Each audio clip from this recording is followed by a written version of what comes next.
واحنا كنا استاذ ناصر، الهلال اعلن رسميا انه حسان تنبكتي لاعب هلالي لمده 4 سنوات. ايش تعليقك؟ الان اعلن رسميا حسان تنبكتي الان هلالي.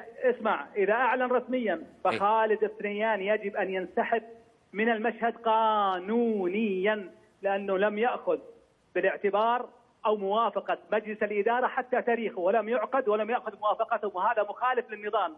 يجب على الوزارة، وزارة الرياضة المحترمة في المملكة العربية السعودية، أن تجري التحقيقات في الوقت هذا لإقالة الرجل من منصبه، لأنه ما هو جدير بهذا المنصب إذا كان كلامك صحيح، وإذا لم يكن كلامك صحيح لا كلامي صحيح، مثل ما أنا قاعد أصدق كلامك أنت لازم تصدق كلامي. هو قاعد معنا قال ما وقعت، هو الآن يقول أنا ما وقعت، ولم يأخذ قرار ولم يأخذ موافقة مجلس الإدارة على الموافقة على بيع اللاعب، فهذا القرار غير صحيح. الساعة 11:13 دقيقة نادي الهلال غرد في حسابه الرسمي بتغريدة بالنهاية أنا هلالي، وفيديو لحسان تنبكتي في نادي الهلال.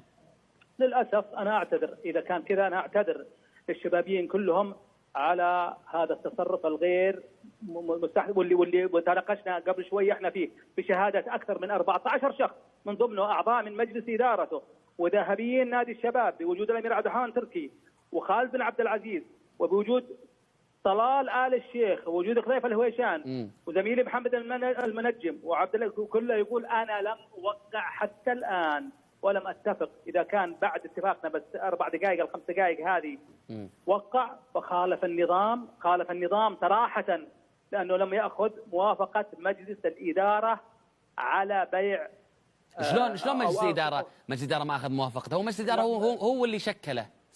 طيب مجلس الإدارة هو اللي شكله، لكن فيه صلاحيات يجب أن تؤخذ من الرئيس التنفيذي للنادي، ولم يأخذ الموافقة ولم يأخذ الصلاحيات من الرئيس التنفيذي لتوقيع العقد. يعني قصدك أستاذ خلف الهويشان قصدك؟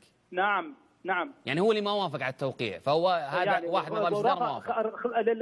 للتاريخ خليفة الهويشان رفض التوقيع وقال لن أوقع على عقد لاعب وفي عرض أعلى منه. إذا كان الهلال وقع والنصر دافع المبلغ الأعلى فهذا تفريط في المال العام ومال نادي الشباب. طيب. الآن الإيميل ما يكذب، الإيميل موجود، 80 مليون موجودة، أكثر من 46 مليون ونص اللي دفعها نادي الهلال.